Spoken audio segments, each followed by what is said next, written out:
I gave birth alone, calling my husband over and over while he hung out with his sister. Only later did I find out she wasn't his sister at all. When I confronted him, he just smirked and said, the sister thing was just easier. I didn't argue. I didn't cry. I just stayed silent. That was 9 months ago. Now his mom sends me flowers regularly, and he doesn't even know where we live. My husband Theodore was always strangely close to his sister Olivia. During our 3 years together, he constantly bailed on dates to spend time with her, even spent the night at her place, and they shared a bed. He'd call her sweet, romantic pet names, too. But none of it ever really pushed me away.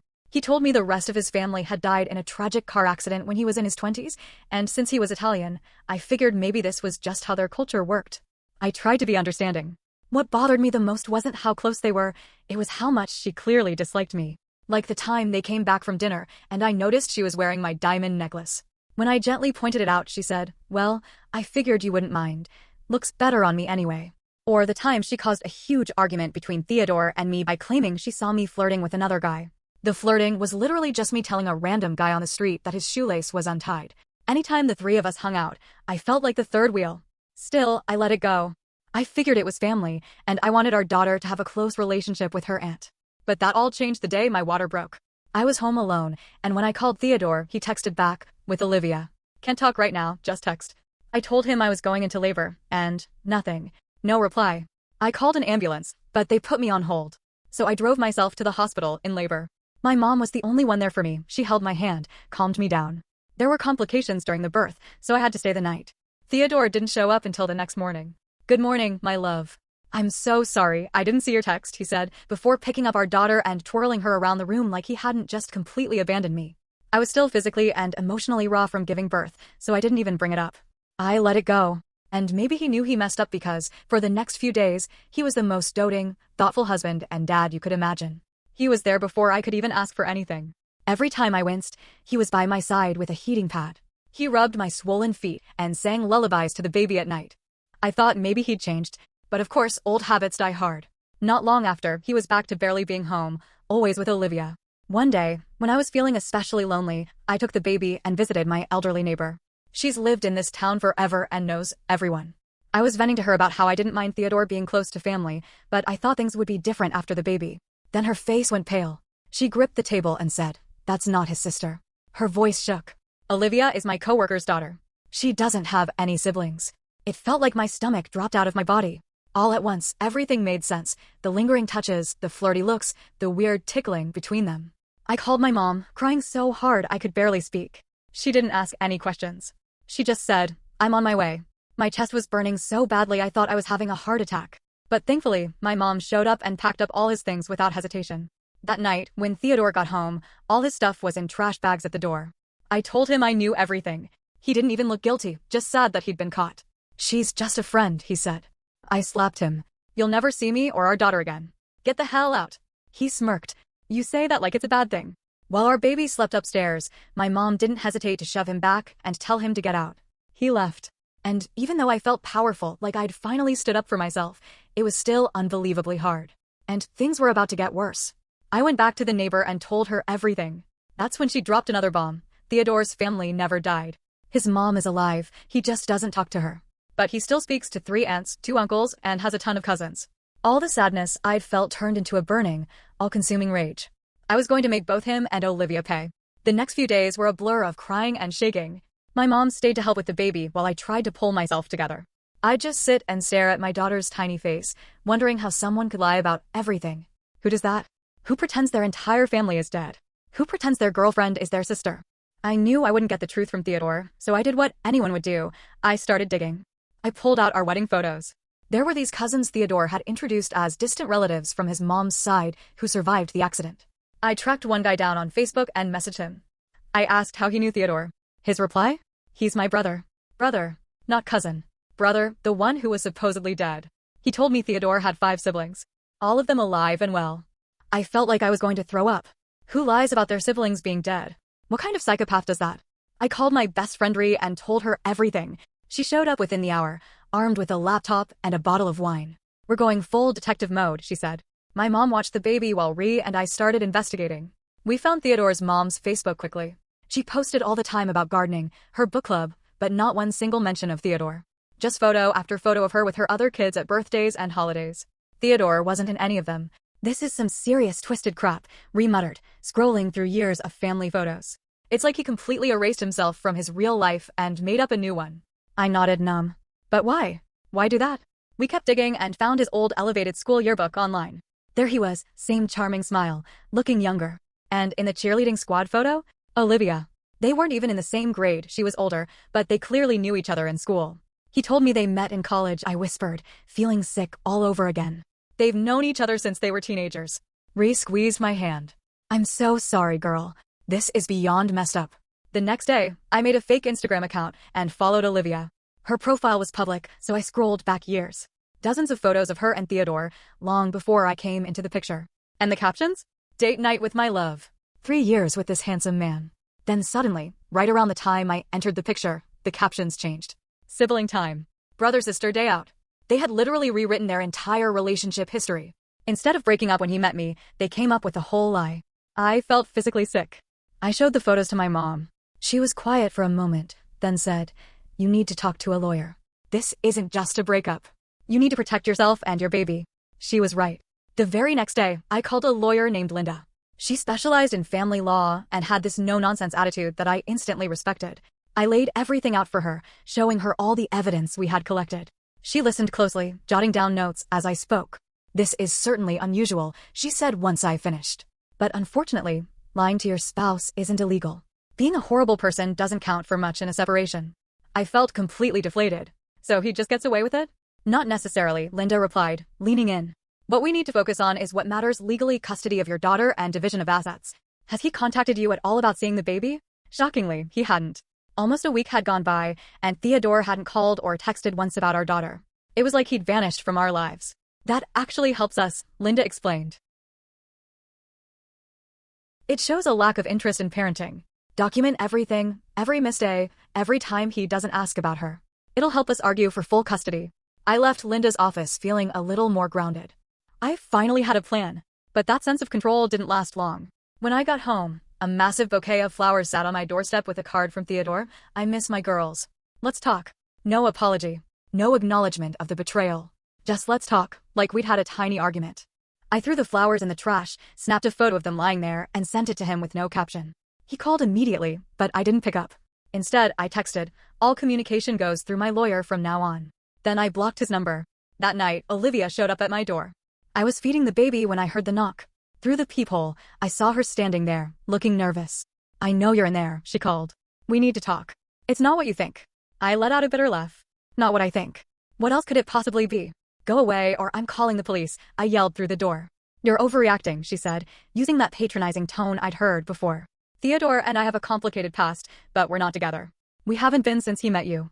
I didn't respond.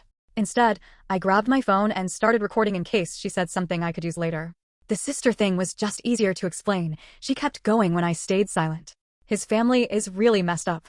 They basically disowned him. The car accident excuse. I don't know, it was just simpler than the truth." I still said nothing. "Fine, be that way," she finally snapped. "But you should know, Theodore is heartbroken. He loves that baby. He's not going to walk away." After she left, I called Linda and told her what happened. She recommended I file for a temporary restraining order, just in case. "If they kept up a lie that big for that long, who knows what else they're capable of," she warned. The next day, I went to the courthouse and filed the paperwork. I felt kind of silly. Theodore had never been physically violent, but the emotional manipulation was real. I was scared of what he might do next. Turns out, I had every reason to be scared. That weekend, I woke up to find all 4 of my car tires slashed. No note, no proof, but I knew. I called the police, and while they took a report, they didn't seem too invested. "Probably just random vandalism," the officer shrugged. I knew better. I installed security cameras that same day. They paid off faster than I thought. 2 nights later, the cameras caught Theodore trying to unlock the door at 2 a.m. He still had a key. By then, the restraining order had been granted, so I called the cops. They arrested him for violating it. He spent the night in jail and was released on bail the next morning. That arrest only made things worse. The next day, I started getting calls from unknown numbers. When I answered, no one spoke. Just silence, then a hang-up. It happened at least 10 times. I changed my number that afternoon. Then the social media attacks started. Someone, probably Olivia, made fake accounts and started spreading lies about me. That I was mentally unstable. That I cheated on Theodore. That I was an unfit mother. They tagged my job, my friends, even my extended family. I printed everything out and added it to my growing evidence file. I reported the accounts, but new ones kept popping up. It was exhausting. And terrifying. I felt like I was being stalked by people who knew everything about me, while I was still learning new lies about them. All of this while I tried to care for a newborn. My maternity leave was almost over, and I needed to figure out childcare. My mom had stayed way longer than she originally planned, but she saw how much I was struggling. "I'll stay as long as you need," she promised. "We'll get through this together." I broke down crying. "I don't know what I'd do without you." A few days later, I got a text from an unknown number. "Check your email." Against my better judgment, I did. There was an email from Theodore, subject line, "The truth." I almost deleted it, but curiosity got the better of me. The message was long and rambling. He claimed he and Olivia had dated in high school but broke up when they went to different colleges. They later reconnected and dated again briefly, before he met me. According to him, they pretended to be siblings because his family had disowned him over Olivia. Her father supposedly had a feud with his family, and he didn't want to get into it when we started dating. The lie just spiraled from there. I never meant for it to go this far. "I really do love you and our daughter. Please give me another chance," he wrote. I forwarded the email to Linda without replying. She called right away. "This is actually helpful," she said. "He's admitting the deception in writing.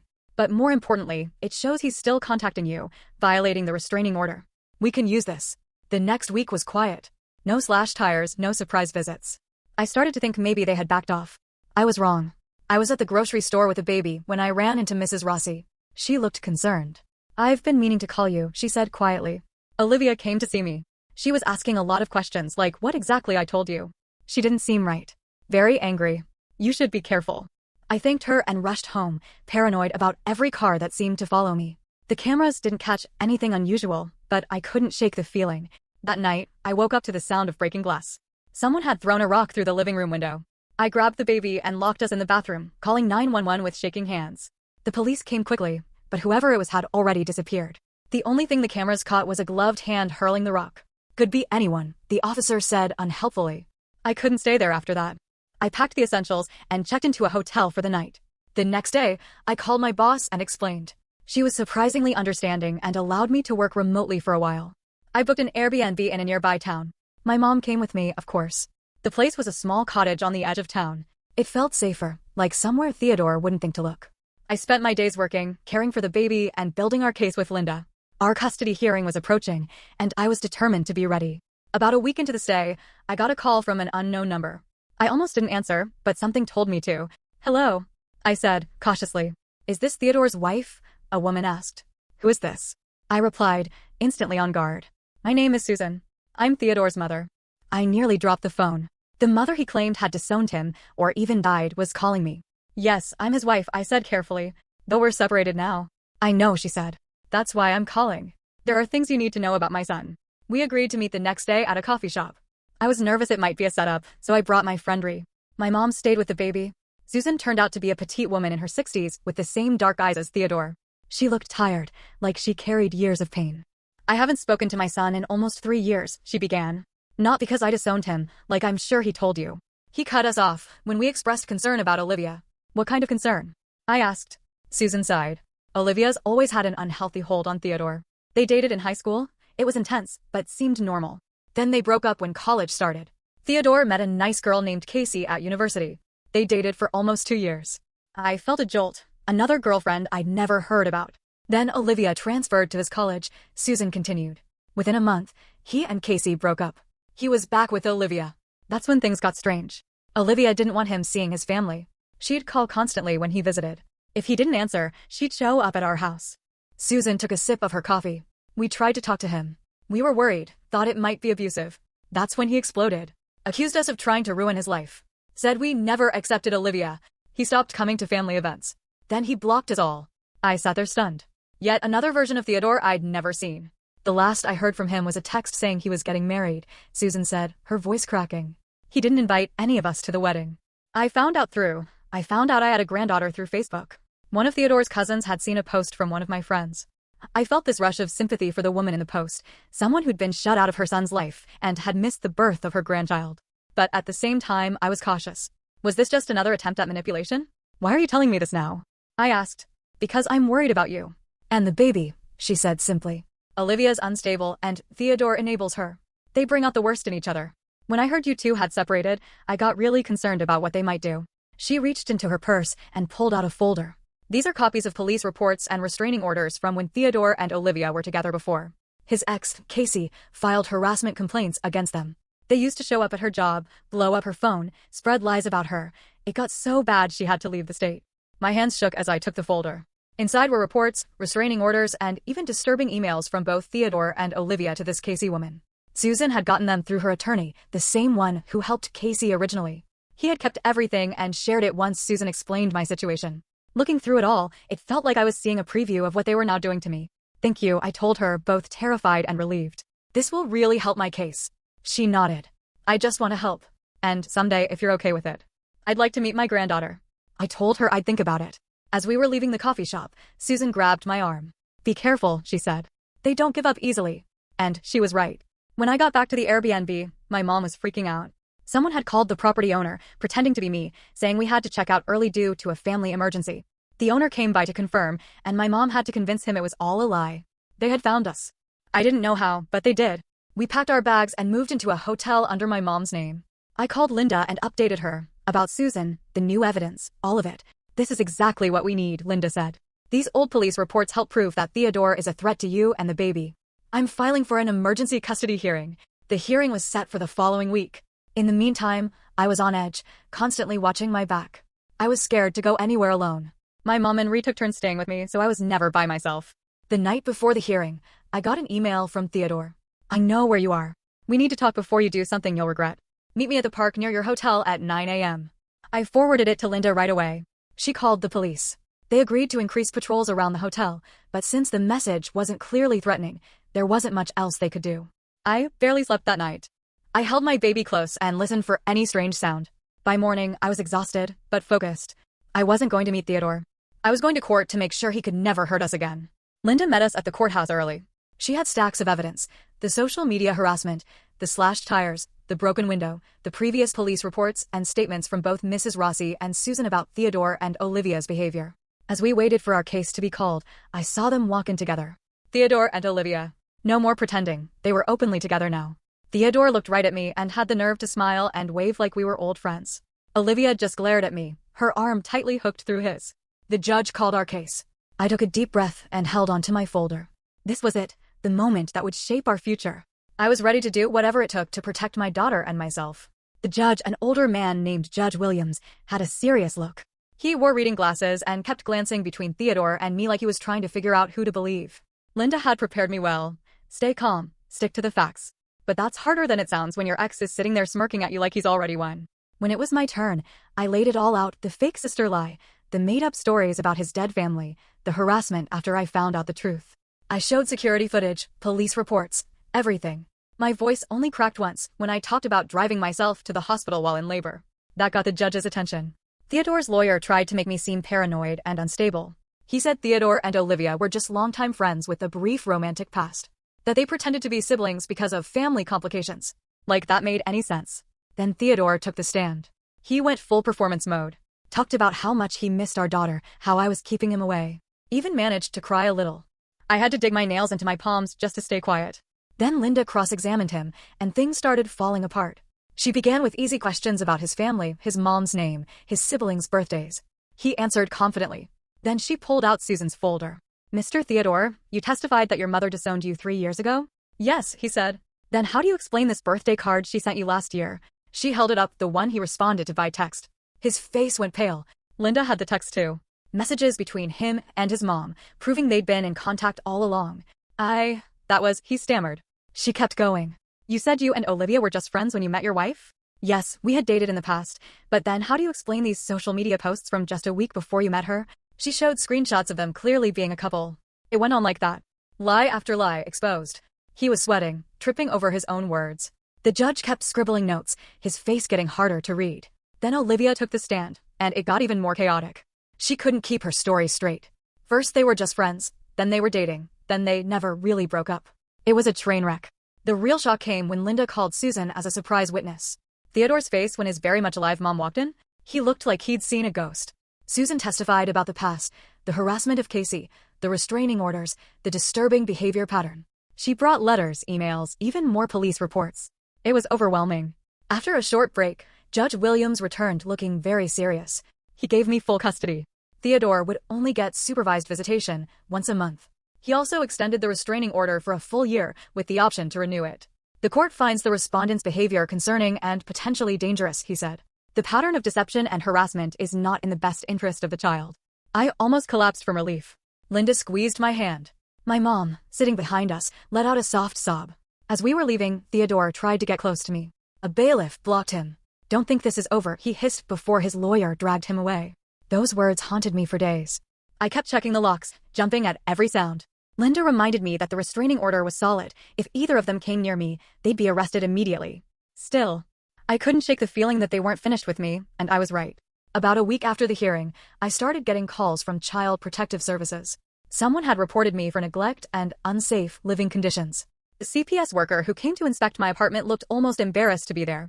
It was obvious the place was clean and my daughter was well taken care of. She told me they sometimes get false reports during custody battles and apologized for the inconvenience. Then one day, my boss called me into his office. Someone had emailed the company accusing me of stealing from clients. It was a complete lie, and thankfully my boss knew me well enough not to believe it.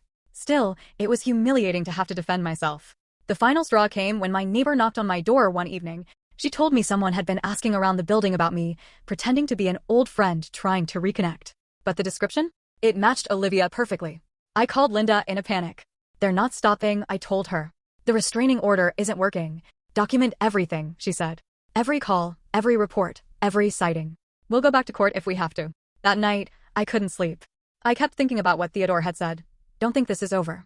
Maybe it never would be. Maybe I'd always be looking over my shoulder, waiting for them to pop back into my life. The thought was exhausting. The next morning, I made a decision. I called my mom and asked if her offer still stood for us to stay with her for a while.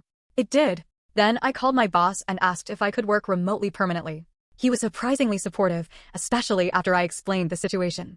Within a week, I packed up the essentials and moved in with my mom in her small town, 3 hours away. I told myself it wasn't running away. It was a strategic retreat, a fresh start somewhere Theodore and Olivia wouldn't think to look. The first few months were tough. I jumped at every sound, panicked any time an unknown number popped up on my phone. But slowly, life started to settle into a new normal. My daughter started crawling, then walking. I found a little house to rent not far from my mom's place. I made new friends who knew nothing about my past. I stayed in touch with Linda, who kept me updated on the legal stuff. Theodore tried to challenge the custody arrangement, saying he'd changed and deserved more time. The judge denied him, pointing to the continued harassment as proof that nothing had changed. Then, about 6 months after we moved, I got a surprising call from Susan. She asked if she could come visit and meet her granddaughter.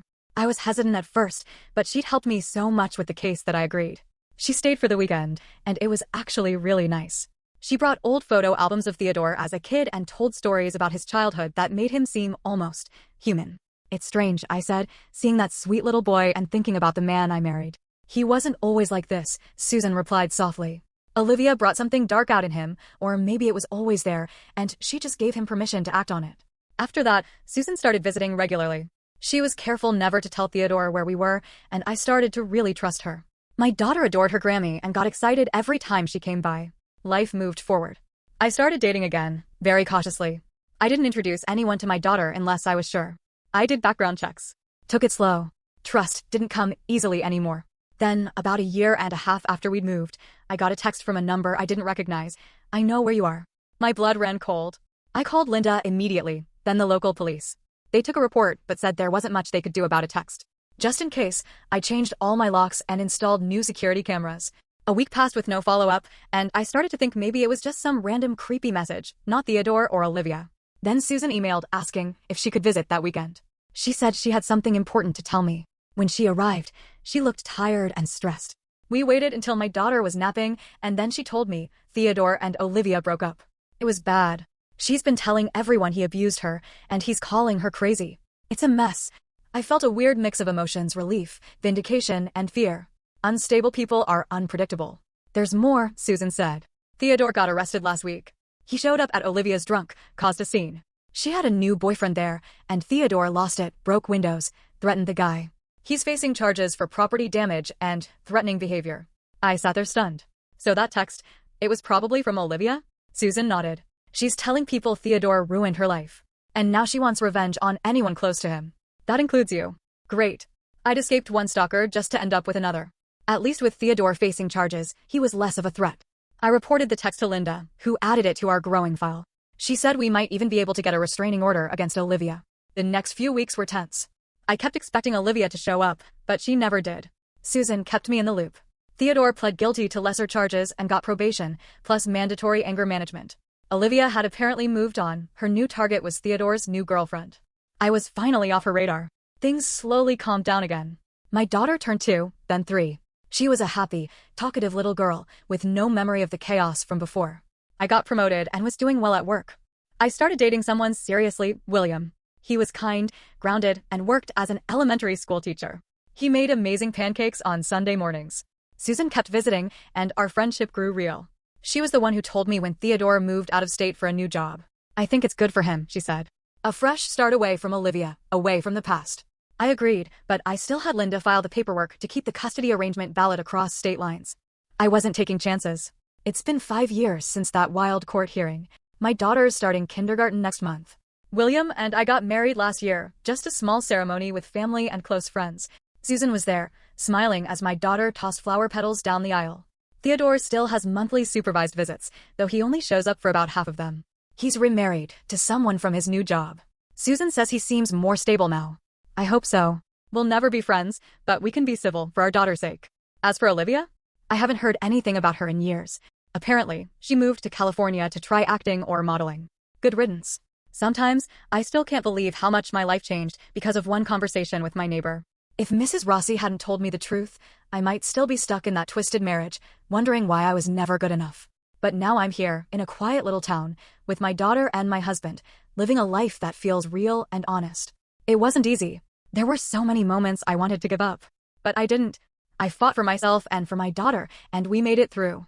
That's the thing about lies. They always fall apart. The truth has a way of surfacing, no matter what. And when it does, you have a choice. You can fall apart with the lies, or you can build something stronger on the foundation of truth.